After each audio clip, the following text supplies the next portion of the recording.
melaporkannya kepada petugas Binmaspol dan dilanjutkan ke unit PPA Polres Metro Bekasi Kota. Kini pelaku berhasil ditangkap dan dalam pemeriksaan intensif di unit perempuan dan perlindungan anak Polres Metro Bekasi Kota. Dari Bekasi, Rahmat Hidayat, iNews melaporkan.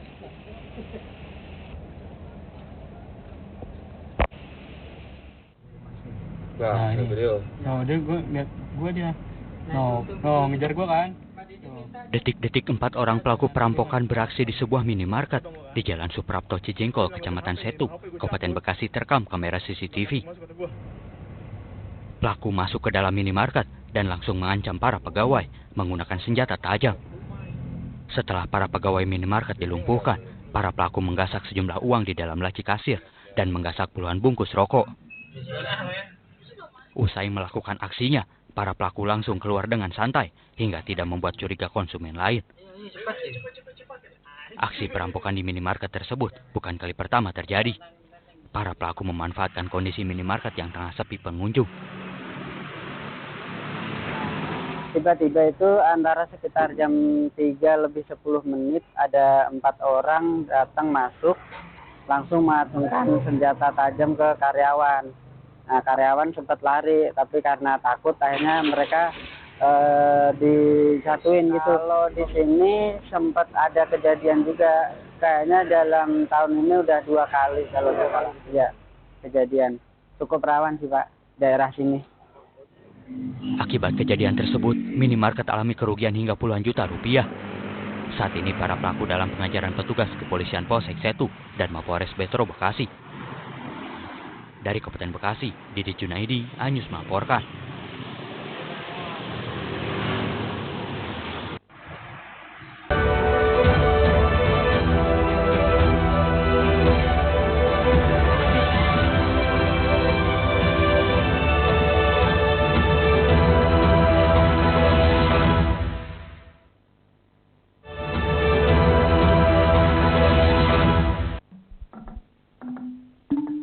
Banyak hal permasalahan sosial dan budaya dikupas dalam perbincangan bersama tokoh masyarakat Sunda ini.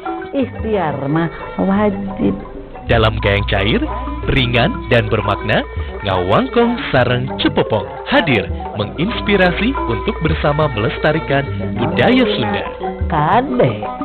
Ngawangkong sareng Cepopong setiap hari Sabtu pada jam berikut. Mengupas makna dan tafsir Al-Quran bersama ulama terkemuka tanah air. Kaumum min kaum khairun minal yadis suflah. Nggak bakal bisa dibayar oleh dunia dan seisinya. Kelas, lugas untuk kehidupan sehari-hari. Di antara yang merusak hati adalah buruk sangka. Wa aqimus shalah wa atuz zakah. Itu pun sejajar dengan jihad fisabilillah. Cahaya Hati Indonesia, Sabtu dan Minggu pukul 12 siang di iNews.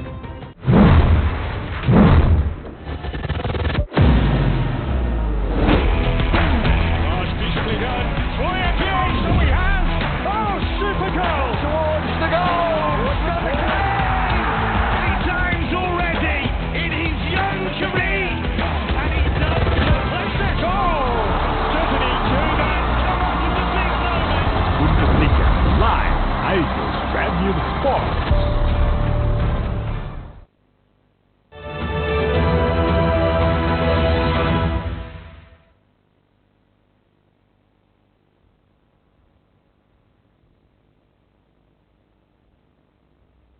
Presiden Prabowo Subianto langsung mengumumkan susunan Kabinet Merah Putih tadi malam atau sekitar 12 jam sejak ia dilantik sebagai presiden. Sementara pelantikan kabinet digelar siang ini di Istana Negara Jakarta. Kabinet Merah Putih Prabowo Gibran diisi 109 menteri, wakil menteri, dan kepala lembaga.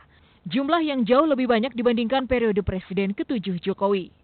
Jumlah menteri koordinator pun bertambah menjadi 7. 3 diantaranya merupakan Ketua Umum Parpol, yaitu Menko Infrastruktur dan Pembangunan Kewilayahan Agus Harimurti Yudhoyono, Menko Pemberdayaan Masyarakat Muhaimin Iskandar, dan Menko Pangan Zulkifli Hasan. Sementara 4 Menko lainnya yaitu Menko Politik dan Keamanan Budi Gunawan, Menko Hukum dan HAM Imigrasi dan Pemasyarakatan Yusril Iza Mahendra, Menko Perekonomian Airlangga Hartarto, dan Menko Pembangunan Manusia dan Kebudayaan Pratikno. Sementara 2 ketua umum parpol lainnya yaitu Ketum Golkar Bahlil Lahadalia tetap menjadi Menteri SDM dan Ketua Umum Partai Prima Agus Jabo sebagai Wamen Sosial. Sementara itu, Partai Nasdem meski berada di koalisi Prabowo mengaku tidak mengirimkan satupun nama di kabinet. Juga tidak ada satupun kader PDIP yang bergabung di kabinet Prabowo, meski sebelumnya kabar kedekatan Prabowo Megawati santer terdengar. Bahkan keduanya berencana bertemu dalam waktu dekat. Kabinet Merah Putih terdiri dari 53 orang menteri dan kepala lembaga serta 56 wakil menteri. Selain wajah-wajah baru, Kabinet Prabowo masih diisi belasan menteri lama era Jokowi dengan posisi sama. Di antaranya Sri Mulyani, Budi Gunawan Sadikin, Tito Karnavian, Erick Thohir, dan Dito Aryo Tejo. Dari sejumlah wajah baru di kabinet, sosok Mayor Teddy cukup menarik perhatian. Ajudan kesayangan Prabowo selama bertahun-tahun itu didapuk sebagai sekretaris kabinet. Tim Liputan iNews melaporkan.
dalam menghadapi dunia internasional. Saya hormati Ketua dan para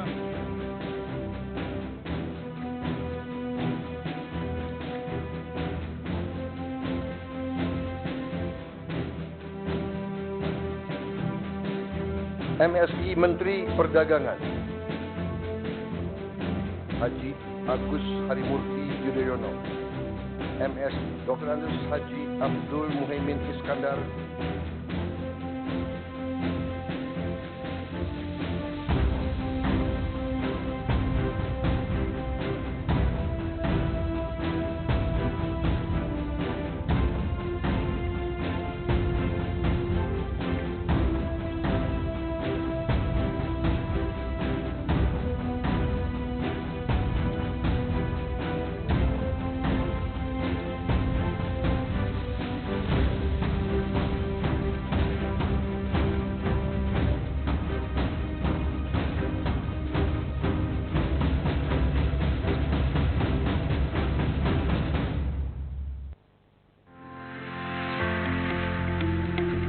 Ratusan aparatur sipil negara dari dinas kabupaten kota yang ada di Jawa Barat mengikuti rapat kerja wilayah dengan tema mensukseskan transformasi arsip digital dan penyelamatan memori bangsa. Rapat ini diselenggarakan Asosiasi Arsiparis Indonesia AAI Provinsi Jawa Barat di salah satu hotel di Kabupaten Garut, Kamis 24 Oktober. Sesuai dengan ADART, Rakirwil ini digelar untuk meningkatkan kompetensi arsiparis organisasi perangkat daerah serta merumuskan kebijakan demi keprofesionalan kearsipan. Dalam hal kearsipan, Jawa Barat selalu masuk 5 besar se-Indonesia, bahkan menduduki peringkat ketiga di tahun lalu. Itu adalah amanat daripada anggaran dasar dan anggaran rumah tangga. Jadi Jawa Barat ini punya keunikan tersendiri karena selalu landing terus di atas ya dalam bidang kearsipan. Sejak dulu ya.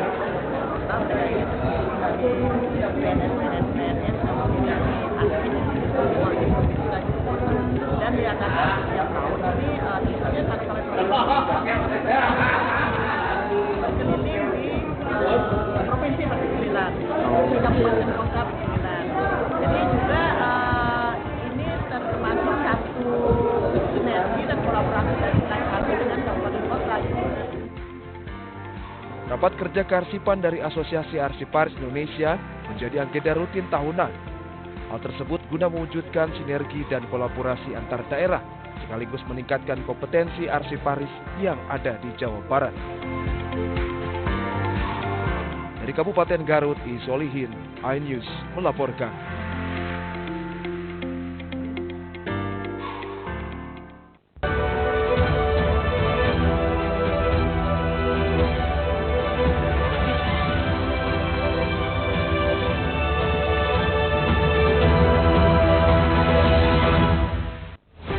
Tahapan Pilkada 2024.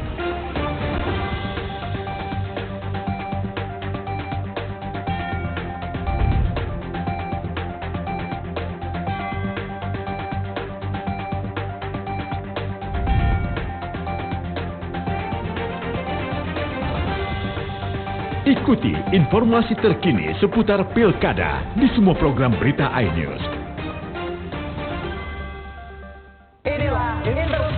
Mempertanyakan rasa keadilan, Demokrasi negeri kini diuji. Pertanyaannya, ada apa? kebenaran, keberanian, dan kejujuran. Ini persoalan serius ini. Demokrasi itu kan tentang keberagaman pilihan. Menggagas kata, Buat saya ada sesuatu yang menarik. mengungkap fakta. Kualitas demokrasinya terjaga. Saatnya kita bicara. Bisa dibuktikan ya, walaupun agak juga Kita masuk ke yang 30 tahun nanti kali ya. Interview hanya di iNews. Saya Abraham Silaban, Anda menyaksikan The Prime Show. Investigasi eksklusif. Omnibus Law Undang-Undang Cipta Kerja mengakibatkan PHK di mana-mana. Mengupas isu-isu terhangat. Ini apa? Hakim MK? Silakan diselesaikan, Mas Saya Pipin. kasih kesempatan ke Brigjen kah? Sebuah tanya akan dijawab dengan tuntas dan berkelas. Ada kejanggalan bagi saya dari pihak-pihak wasit yang tidak menguntungkan buat kita. The Prime Show. Setiap Rabu pukul 8 malam.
postur tubuhnya kalau kita tutupin kepalanya ya udah pasti mirip banget sama buaya gitu loh. Dan cara hidupnya dia itu juga mirip sama buaya, gitu, semi akuatik, dia menghabiskan banyak waktunya di dalam di air. Untuk penghobinya banyak. Cuman untuk pemasarannya sendiri kalau di Bali ya emang agak susah karena harganya pun mahal banget gitu loh.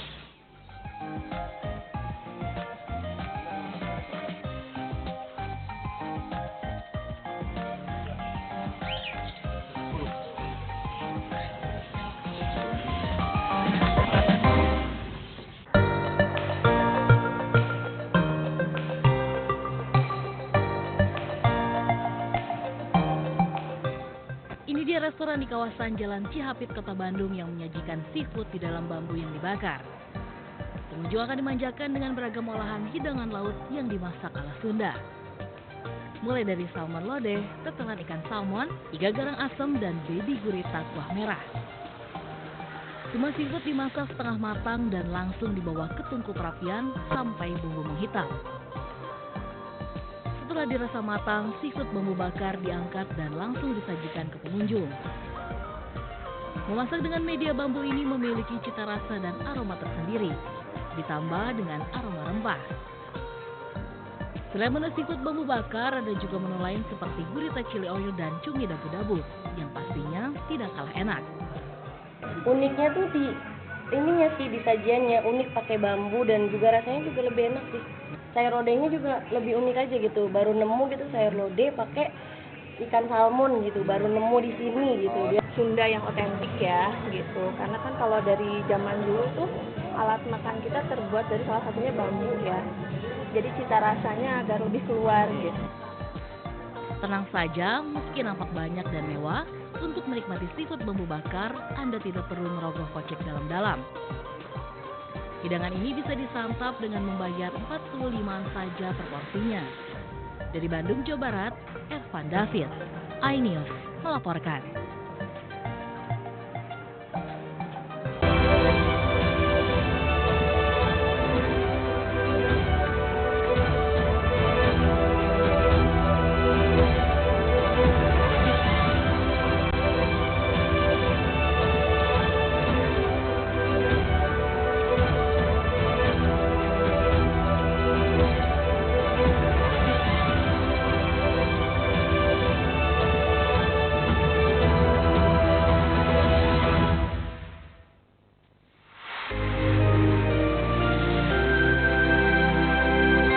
Magelang.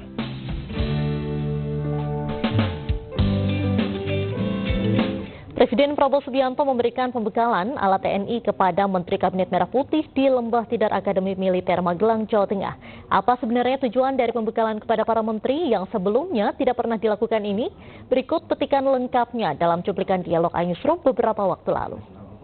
Harapannya di sini ya, mereka mulai menanggalkan atribusi-atribusi yang berbeda tadi ya, untuk kemudian secara bersama-sama ya menyatu sebagai sebuah kesatuan ya, memiliki satu visi yang sama ya, visi yang sudah dicanangkan oleh Presiden Prabowo sejak masa kampanye ya, untuk membantu Presiden mewujudkan apa yang dicita-citakan, yaitu Indonesia Emas 2045 yang batu fondasinya itu harus dimulai dari sekarang. Kurang lebih seperti itu. Dan kolaborasi ini ya, itu memang sangat dibutuhkan. Ini adalah implementasi nyata dari seorang Presiden Prabowo Subianto yang selama ini menggaungkan persatuan gitu ya. Dan persatuan paling utama yang core-nya sekarang harus berada di kalangan kabinetnya terlebih dahulu ya, sebelum kita memang mengimplementasikan persatuan ini ke seantero negeri. Kurang lebih demikian. Bahwa sejatinya mereka diberi pembekalan ya di Hambalang dan di Magelang adalah bagian cita-cita untuk bisa membangun bangsa sekaligus mensejahterakan rakyat. Sangat jelas pesannya Pak Prabowo tadi sudah disampaikan oleh Bang Dede ya. Kalau saya melihatnya ada beberapa hal yang bisa saya sampaikan, ya sama apa yang dikatakan oleh Pak Prabowo, paling tidak membangun kekompakan, membangun satu frekuensi dalam membangun bangsa itu menjadi penting. Selama ini kan begini, kabinet-kabinet sebelumnya itu kan biasanya ego sektornya tinggi. Menteri A ke kanan, Menteri B ke kiri, Menteri C ke atas, Menteri D ke bawah gitu. Nah ini harusnya ke depan tidak ada lagi seperti ini. Oleh karena itu tadi pembekalan ini menjadi penting sebagai landasan pokok untuk bisa satu frekuensi membangun visi misi dan mengimplementasikan kebijakan-kebijakan Pak Prabowo Gibran. Hari ini kita miskin keteladanan itu. Oleh karena itu ya suka tidak suka keteladanan itu harus muncul dari elit yang paling tinggi, dari Pak Presiden, dari Pak Wapres, dari para menteri gitu, untuk katakan tadi mereka harus memupuk atau menumbuhkan kesadaran kembali jiwa kenegarawanan itu, jiwa kebangsaan, jiwa patriotisme. Hal ini mulai terkikis. Kalau saya umpamakan ya, bangsa ini kan kenapa tidak berubah gitu ya. Korupsinya makin banyak, korupsinya makin besar. Dulu kita reformasi 26 tahun, merdeka 79 tahun gitu, ingin memberantas KKN, tapi KKN-nya makin banyak. Nah, itu kenapa? Karena mentalitas kita tidak pernah berubah. Jelang debat kedua Pilkada Jakarta, hasil survei ketiga pasangan Cagup-Cawagup Jakarta masih terus mengalami perubahan. Lalu siapakah yang lebih unggul? Informasi selengkapnya akan kami hadirkan usai jeda hanya di iNews Prime.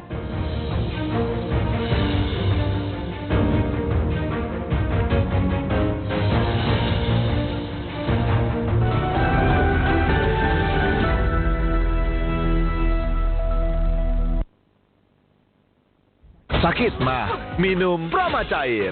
Ahlinya lambung.